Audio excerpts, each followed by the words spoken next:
وبعد كده بنشوف المدرب هو مجمع كاي وكيو وابو وبقول لهم انا هقول لكم على حاجه دلوقتي. المهرجان هيبدا بتاع البطل الملاكم اللي هيلعب باسم النادي بتاعنا في فئه الوزن الخفيف للشباب هو كاي، سيقاتل في اول مباراه له على لقب بطوله اليابان. وابو بيقول ايوه هو مشي وهيتقاتل هو وبيفتكر ريم لما هو كان عايز يتكلم معاه ولكن هي خدت بعضها ومشيت من غير ما تكلمه اصلا. وابو بيقول في صورته انه المفروض يشجعه راح يشجع مشي، فبيقول له ابذل كسر جهدك، فبقول له اخلص بقى انا اسف ان انا افسدت الامر ولكن انا لازم اهزمه، انا هزيحه عن العرش. فبيقول له ايوه هي دي الروح يا معلم. وبعد كده بنشوفه قاعد كده ومستني حد. ايوه من اللي اول لما بيشوفه بيقول انا عايز اطلب منك طلب، ارجوك ساعدني. ايه يعني السبب؟ انا عندي مباراه وهي قررت اصلا انا لازم اكسب ولكن في وضع الحالي انا مش عارف ان انا اعمل اي حاجه. فبيقول انا مش من النوع اصلا اللي بحب اضرب الاخرين، وفوق كل دوت انت مش عندك اي نقطه ضعف وملاكم عالمي. فبيقول انا عارف ولكن انا مش قادر ان افوز. مين؟ ايوه هو مشي بقى، وهو على طول بيفتكر لما هزمه في المهرجان القادم المصنف الاول والتاني انسحبوا ومفيش غير انا دلوقتي اللي هواجهه. انا بقالي 5 سنين في الملاكمه، هي دي فرصتي الوحيده، انا عايز اكسب عشان كده ارجوك ساعدني. انت قتلته قبل كده فاكيد عندك استراتيجيه عشان تهزمه، وفوق كل دوت انت سريع. انا اسف بس انا مش قادر لان انا البي توقعاتك، وانا لسه قايلك انا ما بحبش ادرب اي حد فاهم. فكاي بيقول له على فكره انا السجل بتاعي كله بايظ، انا عمري ما انتظمت في حاجه غير الملاكمه، ولكن الملاكمه انا بحبها جدا، انا عايز انتصر وانا عايز دليلي لان انا بذلت كسور جهدي بما فيه الكفايه. انت قصدك الحزام صح؟ ايوه. فما بيرضاش يديله اي اجابه، بيقول خلاص انا همشي بقى. وهو ماشي كده منته بيقول له بقول لك ايه، انا على فكره انا عندي مباراه في المحيط الشرقي الهادي للملاكمه في السنه الجايه، والمقاتل اللي انا هقاتله اسلوبه قريب جدا من اسلوبك، عشان كده انت تتدرب معايا وساعتها انا اقدر ان انا استفيد منك والعكس صح يا معلم. لو انت عايز يلا تعالى زورني في اي وقت. فبيقول له تمام انت بتحب تتصرف ببراعه. وعنده ايبولا عمال يتدرب ولكن قلقان جدا عليه، وبيسال تاكامورا هو انت متوقع ان منت هيوافق على تدريب؟ فبيقول له وافق موافقش كده كده النتيجه هتكون واحده. ازاي يعني؟ على فكره كاي قوي جدا وهو بارع. فبيقول له ما انا عارف ولكن انت متوقع ان هو هيفوز ضد مشي؟ فبيقول له الموضوع مؤسف بامانه. وطبعا تاكامورا ما بتوصاش صديقي وعمال يستفز فيه، بيقول له صح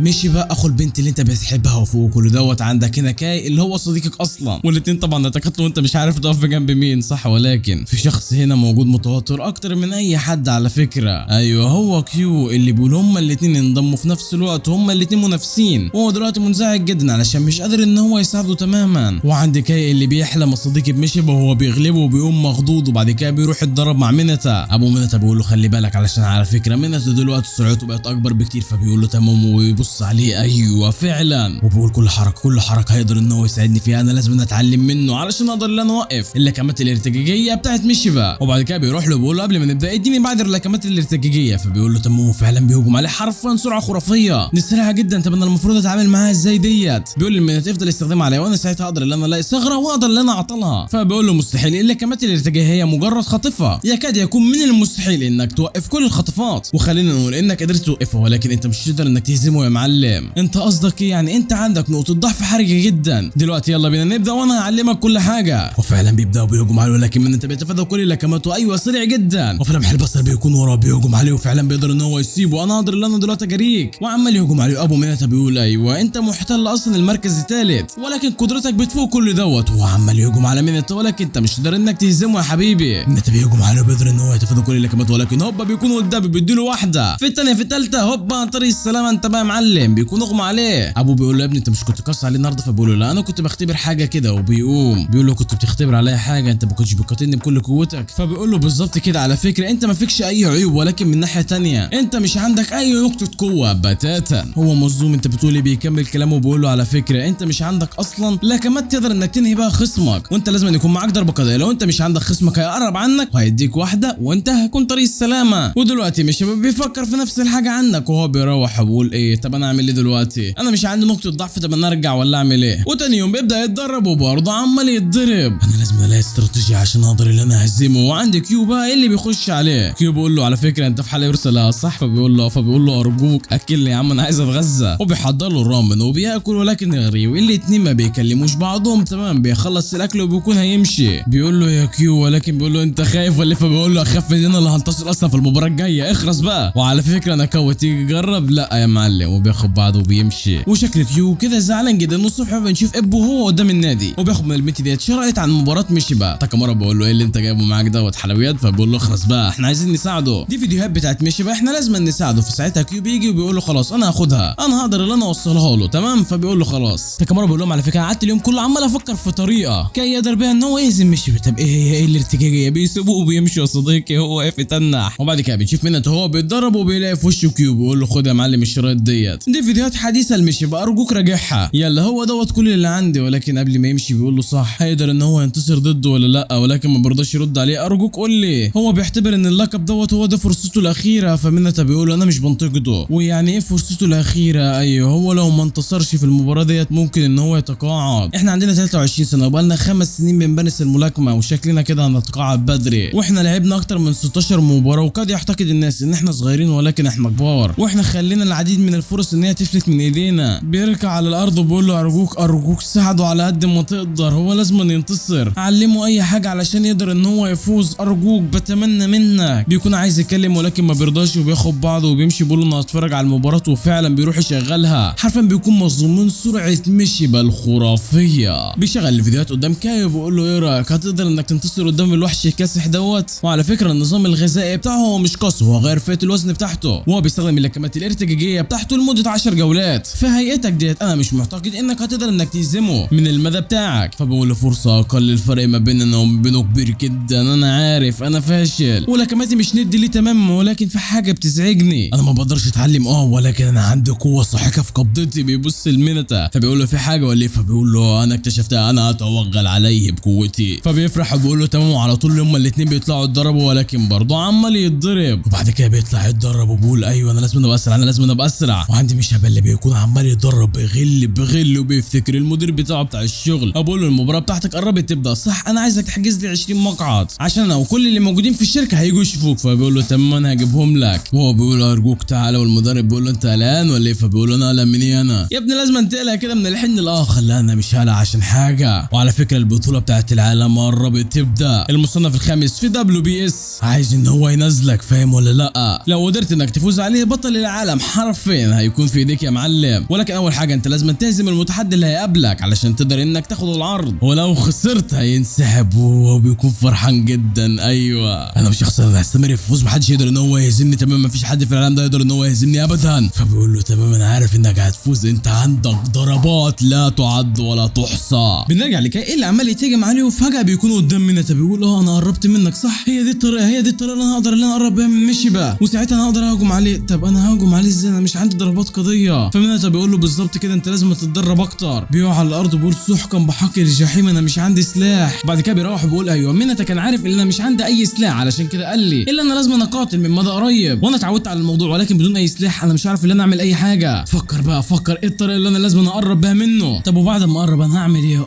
ده انا بكون مفتوحه ساعتها هقدر ان انا هجم عليه. وهي دي نقطه ضعفه الوحيده. ولكن برضه ممكن ما اقدرش ان انا هجم عليه. ايوه علشان هو طويل واللي انا اصيبه من الارتفاع دوت دي حاجه مستحيله. وفوق كل دوت انا مش عندي سلاح. وساعتها بيقول طب انا عايز سلاح. وبيروح ياكل السمكه بتاعته. اول لما بيرمي لها الاكل حرفيا بتنط بسرعه خرافيه. وبيقول لها انت مذهله. وبتجيله الفكره يا صديقي الارتفاع دوت انا لازم الكمه. ايوه هنا بالظبط. وبعد كده بيطلع يتضرب. النطره بتنطر ولكن برضه هو مكمل. النطره بتبطل وبرضه هو مكمل. وبعد كده بيروح لابو منتا وبيقول له انا اسف انا مش قادر ان انا اكمل مع منتا تدريب. فبيقول له انت بقالك اسبوعين بتتدرب معاه وبعد كده تقول مش هتتدرب معاه تاني؟ يا عم براحتك ولكن اتدرب معاه قبل ما تمشي مره تانيه. فبيقول له تمام. وفعلا الاثنين بيطلعوا على الحلبه. ومنتا بيلاحظ ان هو في حاجه غريبه. طب ايه هي؟ انا مش عارف. وساعتها بيهجم عليه. وساعتها هو بيقرب عنه بيديله واحده ولكن هو بيصدها. ولكن كاي بيفتكر التدريب بتاعه. وساعتها صديقي منتا بيخاف منه الشعور الغريب دوت. وساعتها كاي بيرجع وبيتجهز بيهجم عليه ولكن منتا بيقدر ان هو يصدها. دوت مش كافي. فبيقول له على فكره انا ضربت لكمه عشوائيه. لو اللكمه بتاعتك كانت جات لي حرفيا انا كنت هقع على الارض بدون اي شك. ونفس النظام على مشي يا معلم. وعندي تكامور اللي بيكون حرفيا في كميه الانشكاح. ايوه الملصق اتلصق. هو بيقول وشي مشي بعمل كده ليه؟ ايه القرف دوت؟ وبص كاي عامل ازاي. وساعتها هو بيخش عليهم وبيقول لهم ده المصور اللي صورني كان على طول بيصورني من ظهري مش عارف ليه. انا عارف ان انا ما اتعلمتش اي حاجه وما خدتش وضعيه مناسبه عشان يقدر ان هو يصورني. فبيقول له على فكره هيعدمك انت جاهز ولا لا؟ فبيقول له انا جاهز. ومع ذلك الشخص الذي سوف يعدم هو مشي بقى. انا عندي استراتيجيه لكمتي النهائيه واسمها هي لكمه سمكه التنين. الاسم دوت يا صديقي. وبيطلب المساعده من ابوكي. فهم بيقول له تمام. وانت تاكامورا هتيجي تساعدنا ولا لا؟ ولكن هو صديقي في حته ثانيه. ايه الاسم العبيط ده؟ وهم طبعا بيسيبوه وبيكملوا احنا هنساعدك عشان كده لازم تهزمه. وعندي مشي بابا يا صديقي. ايه اللي بياكل التفاحه ديت؟ اخته بتقول له هو دوت بس اللي هتاكله. فهو بيقول له دوت العشاء بتاعي علشان لازم انا اخسه. بعد ما اكل انا هنزل اتدرب ومالكيش دعوه بيا. انا اللي هقاتل في الحلبه مش انت فاهمه ولا لا؟ وعلى فكره انا هقاتل صديقك وانا ههزمه. فهي بتقول له تمام ابذل كسر جهدك. وهو بينزل وبيقول لها راقبيني يا ريم انا اللي هكون الافضل في العالم مفيش حد يقدر ان هو يهزمني، انت لازم تكون فخوره بيا. وبعد كده بيجي اليوم الموعود، ايوه النهارده هتتلعب المباراه، ولكن هو متوتر جدا. والجيران بيقولوا له على فكره انت لو انتصرت انت هتكون الافضل في العالم، وهو بيقول لهم تمام انا لازم ابذل قصارى جهدي. وبعد كده بنروح للحلبه، ايوه هو بيجهز. ساعتها كيو بيسال ابو انا وكاي الوزن بتاعنا زي بعض، ولكن اشمعنى انا وهو في فئتين مختلفين عن بعض؟ فهو بيقول له حتى نحاول ان احنا نتجنب القتال بعضنا البعض. فبيقول له بالظبط كده، كاي اصلا قال ان هو لازما ان هو يفوز باللقب الوزن الخفيف للشباب، ولكن قبل المباراه هو كان لازما يخس، والموضوع كان قاسي جدا عليه. وانا لما بيبقى عندي مباراه هو عنده مباراه، احنا لما بنيجي نخس الموضوع بيكون قاسي جدا جدا عليه، وهو ما بيشتكيش وبيبذل قصارى جهده، فيا ريت يكسب. انت معاك حق، هو لازم يكسب، وساعتها هيكون مع الحزام وهو هيكون البطل، وانا هكون فرحان له جدا. هو هيعمل دوت اكيد لازم يكون بطل. ساعتها المدرب بيقول لهم خشوا له، وفعلا بيخشوا له وهو بيكون قاعد متوتر جدا. يا ابني مالك؟ بيقول لهم النهارده وانا بوزن الوزن بتاعنا ومشي بالعين بتاعته دي مش عين انسان، انت خايف ولا ايه؟ على فكره مهما يحصل هو بشري. فبيقول له انت معاك حق. وساعتها بيقول لهم جماعه اسمعوا لي، في كل مباراه انا خطها انا كنت فاكر ان انا ببذل قصارى جهدي علشان انزل المباراه وانتصر، ولكن كنت بضحك على نفسي. انا المره دي تجاوزت كل حدودي بمعنى الكلمه. في الواقع ساكون راضي عشان انا لو خسرت انا كده كده هتقاعد. المدرب بيقول له طب بقالك 5 سنين في النادي فاعمل اللي انت عايزه، انت اللي بتاخد القرار بنفسك، ولكن خلي بالك دي مسيرتك، ولكن انت لازم تبذل قصارى جهدك. انت بقالك 5 سنين بتتدرب، انت لازم تنتصر عليه. كيو بيقول له انت اول لما تنتصر لو يكون البطل انا هكون المساعد بتاعك يا معلم. وابو بيكون زعلان عليه جدا، بيقول له يا حبيبي انا لسه ما نزلتش، وعلى فكره انا سوف انتصر. وقبل ما يخش على الاستاد بيقول انا لعبت 16 مباراه و12 انتصار و8 بالضربه القضائيه، وخسرت 3 وتعادلت في واحده، ولكن انا مش قادر ان انا اتوقف عن الارتجاف، مش عارف مالي، دي مسيرتي دوت حلمي، انا لازم اكسب. الاتنين بيكونوا على الحلبه وبيبصوا لبعض حرفيا عينيهم مليانه شر، واصدقائنا بيكونوا بيتفرجوا على المباراه. وابو بيسال مين تتخيل مين اللي هيكسب في المباراه ديت؟ فهو بيقول له كاي لو قدر ان هو يطلع كل امكانياته الاحتياطيه اللي هو بيطلعها في كل مباراه الموضوع هيكون مثير وممكن ينتصر. الاتنين بيبعدوا عن بعض، يا ترى من فيهم سوف ينتصر، الاعدام ولا البراء؟ الجرس بيرن. ساعتها كاي بينطلق عليه، ولكن مش واقف مكانه وبياخد وضعيه الارتجاجيه. منجل الموب بتاعه بيترنح يمين وشمال، ايه هتيجي تاخدها ولا لا؟ ساعتها هو بينطلق وبيقول انت لازم تفتكر التدريب اللي انت خدته مع مينا. بيقدر ان هو يتفادى اول لكمه، ولكن الثانيه بتيجي في دماغه. بيقدر ان هو يحرك كده وبيهجم عليه حرفيا هجمات رصاصيه، وهو بيقول انا مش قدام اي فرصه لو فضلت ان انا اواجه وش لوش،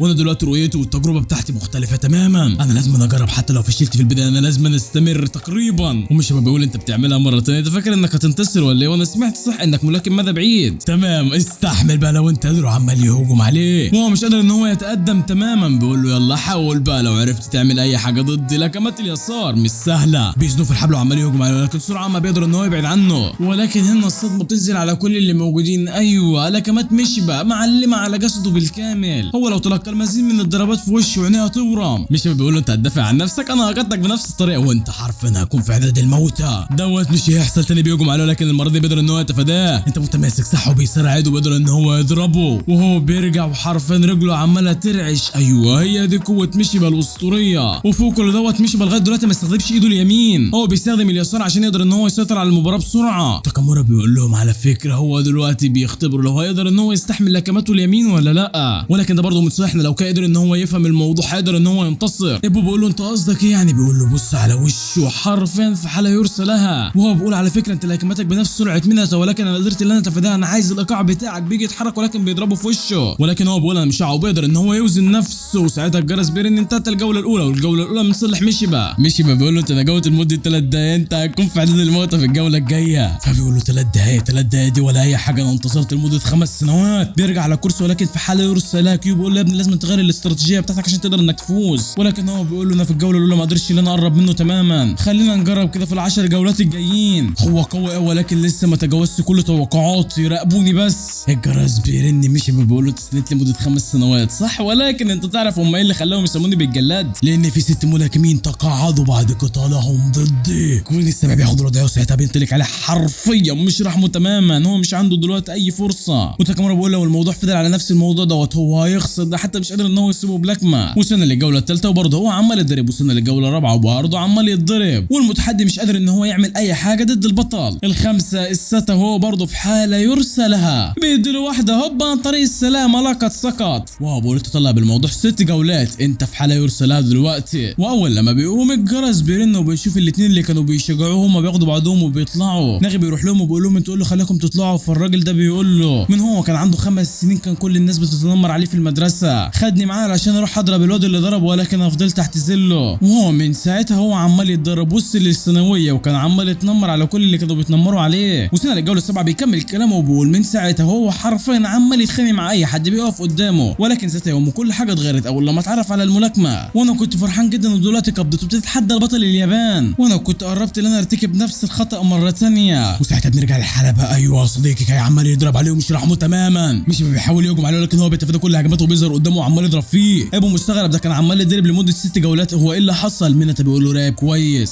في اللحظه اللي مشي بيحرك ايده فهو على طول بيحرك رجله وبيهجم عليه، ودوت افضل مكان علشان يوجه الضربه القاضيه بتاعته من جهه اليسار، وفعلا بيقدر ان هو يسيبه جنبه. طب ايه اللي ما خلوش يستخدم التقنيه ديت من البدايه؟ المدرب بيكمل كلامه وبيقول ايوه هو كان مستني ان مشي بس سرعته تتبطأ. هو حول نفسه لكيس رمل علشان يقدر ان هو يستخدم التقنيه بتاعته. هو ذكي جدا عشان كده يقدر ان هو يطور الاسلوب بتاعه دوت، وهو بيخاطر بكل حاجه وفعلا عمال يضرب عليه. وكيو بيقول انا فخور بيك جدا ولكن على طول انا اللي بكوت في القاع، ارجوك ما تتراجعش ارجوك. وهو بيقول انا لازم انتصر، انا استنيت 5 سنوات ولكن انا دلوقتي قربت منك، انا قربت منك يا ابو، انا دلوقتي عندي فرصه ان انا هنتصر وهيبقى عندي الحزام زيك. والمتحدي عمال يهجم على البطل في جسده ومش رحمه تماما، وكل اللي موجودين عمالين يشجعوا فيه وهو بيقول انا هكسب. وديت اول مره نشوف البطل بيعاني للدرجه ديت، ولكن الخصم بتاعه مختلف تماما. الجرس بيرن انتهت الجوله السابعه ومش شباب بيقول هو يفضل يستمر بالضربات ديت على جسدي ولا ايه؟ ولكن الهجمات بتاعتك دي مش تنفع معايا في الجوله الجايه، مفهوم؟ وهو بيقول انا دلوقتي لازم نركز على الجزء الاسفل بتاع مشي بقى من جسده، وكل اللي ناقص دلوقتي هي محاوله واحده وهضربه بكل قوتي من خلال ساعتها. جرس بيرن الجوله الثامنه بدات. مشي بيقول انا قللت منك صح، ولكن انت العين بتاعتك ديت خلتني اللي انا اكون في كميه انشكاحي سوف يتعين عليا لان اقتلك دلوقتي وحالا، والجوله ديت هي هيكون الحاسم. وهو عمال يتحرك انا هنيكو ساعتها بيهجم عليه. انا هستخدم كل قوته ولكن هو بيقدر ان هو يتفادى وبيظهر قدامه وبيهجم عليه، ولكن ده مش بقى اللي بيردها له على طول في دقنه، ولكن ده بيردها له كمان في دراعه. وهي واحده من هنا على واحده من هنا. وبقول انا كم مره ضربت في كيس الرمل مات لا الاف،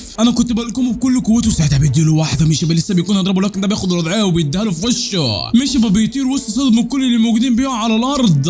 المتحدي اظهر الشراسه بتاعته ومش بيقول انا وقعت ولا ايه؟ هو السقف اللي عامل كده ولا الحكم بعد؟ انا مش فاهم اي حاجه تماما. وكاي اللي بيقول ارجوكم ما تقوم، ولكن ده ما بيسمعش الكلام وساعتها بيقوم. الحكم بيقول له انت هتكمل؟ فبيقول له طبعا انا سوف اموته الان. الحكم بيقول لهم كملوا دلوقتي ما بقاش غير دقيقه والجوله الثامنه تخلص. مش بياخد الوضعيه ونفس النظام عند كاي اللي ساعتها بينتلك عليه، ولكن مش ما بيدلوش اي فرصه وعمال يديله باللكمات الارتجاجيه بتاعته، ولكن ده بيكسر الدفاع بتاعه وبيديله واحده ببطنه بيخليه يرجع. وبيقول انت بتهجم مره من الاسفل ومره من فوق، انا مش عارف انت هتضربني المره الجايه منين. وساعتها بيهجم عليه باللكمات الارتجاجيه بتاعته حرفيا عامله زي رصاص. وكاي بيقول انا مش شايف دلوقتي بعينيا، وانت بتلكم بايدك اليسار وانا عيني اليسار مقفوله تماما، علشان كده انا مش قادر اشوفك تماما. ولكن ده ساعتها بيقدر ان هو يكسر الدفاع بتاعه. مش بياخد وضعيه الدفاع. وكاي اللي عمال يهجم عليه انا هفشخك دلوقتي ومش هرحمك. بيديله واحده ببطنه وحرفيا مش قادر ومكمل في بطنه، وبيديله واحده في جنبه. بيقدر ان هو يكسر الدفاع بتاعه. بيقول انت دلوقتي مفتوح. بياخد الوضعيه بتاعته، هي دي الضربه الاخيره. ومش بيقول كل حاجه هتنتهي ولا انا هخسر. وهو بيفتكر لما ابوه وامه ماتوا واخته كانت عماله تعيط، وهو بيقول لها ما تعيطيش بنرجع للواقع، وبيديله واحده متفنجره بمعنى الحرفي. مش بيترد على الحبل وبيقول انا هخسر ولا ايه؟ انا مش هخسر هنا. ساعتها اخته بتنادى عليه هو على طول بيمسك فيه. هي دي كانت الضربه الاخيره اللي كانت هتوقعك ولكن انت مسكت فيه. ومنى بيقول ايه اللي مخلى مشي ان هو يفضل مستمر على الرغم ان هو وصل لحده. تكامر بيقول ان هو بيعافر وهو لازم ينتصر. كاي بيحاول يبعده بالقوه ولكن مش عارف تماما. الحكم بيقول له يا ابني ابعد عنه ولا ايه اللي هتخسر. وساعتها الجرس بيرن انتهت الجوله الثامنه. البطل بيكافح ونفس النظام عند المتحدي بيقعد وحرفيا بياخد نفسه بالعافيه. وبيقول يا مشي انت بطل وقوي جدا. في اللحظه اللي انا هجمت بيها عليك حسيت بقوه لا تصدق طالعه منك. ومشي اللي بيقول الموضوع دلوقتي سيء، انا متاذي جدا. المدرب بتاعه بيقول له يا ابني انت لو استمريت على كده انت هتفقد الوعي بتاعك، انت لازم تاخد وضعيه الدفاع اكتر. الجرس بيرن وهو بيقوم وبيقول انا مش هخسر، محدش يقدر ان هو يهزمني. وكاي اللي بيقول لك انا دلوقتي قادر ان انا اشوف الحزام. فبيقول له يلا يا معلم انطلق. وهو بيقول لك ما القضيه بتاعت سمكه التنين هي اللي هتنهيك. وهو ساعتها بياخد وضعيه الارتجاجيه بتاعته. انا لن انسى، محدش يقدر ان هو يهزمني. بينطلق عليه بيديله واحد حرفيا بيطيره بايده اليمين. اخيرا قدر ان هو يستخدمها حرفيا لكمات لا تصدق. وهو بيقول ان هو دلوقتي عايز ينهي المباراه، ولكن هو ساعتها بيقدر ان هو ياخد هجماته وبيقدر ان هو يقف قدامه لكمه من هنا على لكمه من هنا. ايوه الاثنين بيتبادلوا لكمات مع بعضهم. كاي بيديله واحده حرفيا متفنجره، ولكن ده مش اللي بيسند طوله وبيديله واحده حرفيا بيطيره. وبيكمل عليه بيديله واحده علويه لا تصدق وعمال يهجم عليه. هو دوت الوحش مشي بقى اوعى عمال يضرب في وشه ومش رحمه تماما. وهوبا بيكون هيقع، ولكن بيسند طوله وبيديله واحده حرفيا لا تصدق. هو اللي على طول بيقلب الطاوله عليه. وريمي اللي بتقول انا اول مره اشوفك كده، انت على طول بتتقدم ولكن انت المره دي عمال ترجع في ايه. وهو بيقول فعلا انا مش قادر ان انا اتغلب على متصدره له وعمال يضرب فيه، بيحاول يمسكه ولكن ده كائن اللي حرفيا عمال يضرب في جسده ومش رحمه تماما، بيديله واحده في الثانيه في الثالثه وهو مش قادر تماما. ساعتها بياخد الوضعيه وبيهجم ومشي بيقول انا مش عايز اخسر، وهو بيقول الحزام دلوقتي قدامي انا قربت منه، ولكن انت فاكر ان مشي هيقع؟ قول لها معايا يا صديقي، لا والله بيمد ايده بيقدر ان هو يسيبه في وشه. وكاي اللي بيقول انا كنت فاكر ان انا قربت ولكن الدنيا بقت مظلمه ليه كده وبيقع، ولكن انا دلوقتي مش قادر ان انا اشوف الحزام. ايوه بيقع خالص على الارض.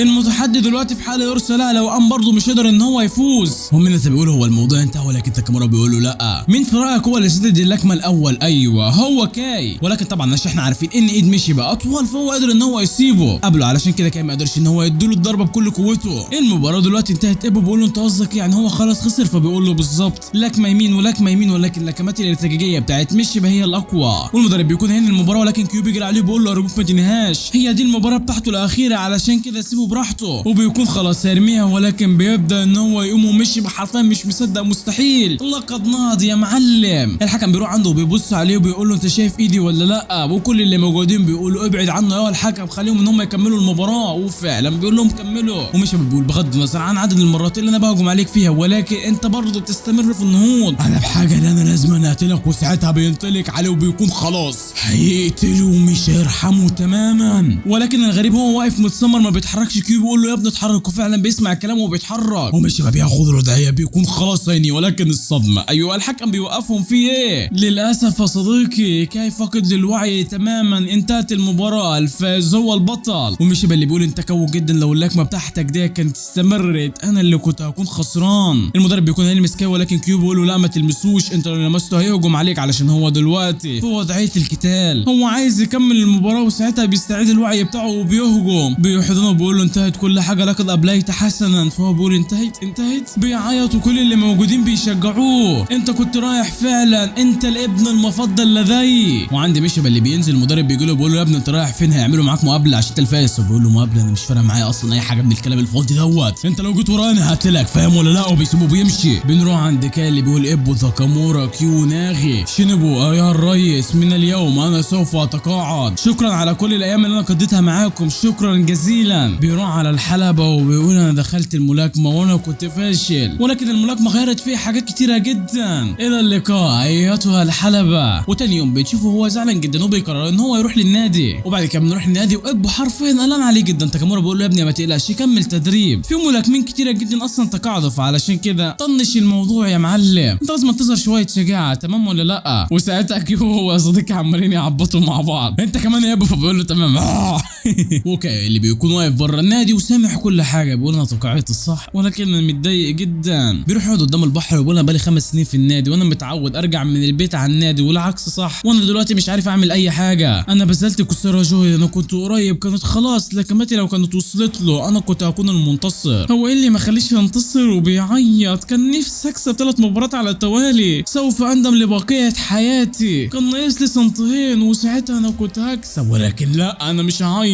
ولكن انت متخيل ان هو تقاعد ولا معاه يا صديقي؟ لا والله بالليل بيروح للنادي. عاملين ايه؟ انت اللي جابك ان انت مش كنت متقاعد؟ طبعا انا كنت متقاعد. انا تقاعدت باسم كاي، ولكن انا دلوقتي هرجع باسم كيمورا تاتسويا. هما بيكونوا مستغربين انت بتقول ايه، فهو بيقول لهم بتمنى انكم تعلموني، وهما بيجروا عليه انت لازم تمسك كسرى جهدك. والمدرب طبعا مش فاهم اي حاجه، وانت فاكر ان تاكامورا هيسيبه حرفيا يا صديق، حطه تحت رجله ومش رحمه تماما. ساعتها يبقى بيروح يفتح باب النادي، مين اللي بيكون قدامه؟ ايوه ريم. بيقول لها مبروك اخوك انتصر، وهي بتقول هو كيمورا تقاعد، فهو بيقول لها لا هو هيكمل الملاكمه. وتاكامورا حرفيا فشخه، هو انت ايه اللي جابك هنا؟ انا كنت قلقانه جدا على كاي، ولكن هو بص دلوقتي عامل انا لقيت عليه اكتر، وهو بيقول انا لازم اتقاعد. واللي بقى صديق عايز الجزء الثاني ولا كفايه على كده؟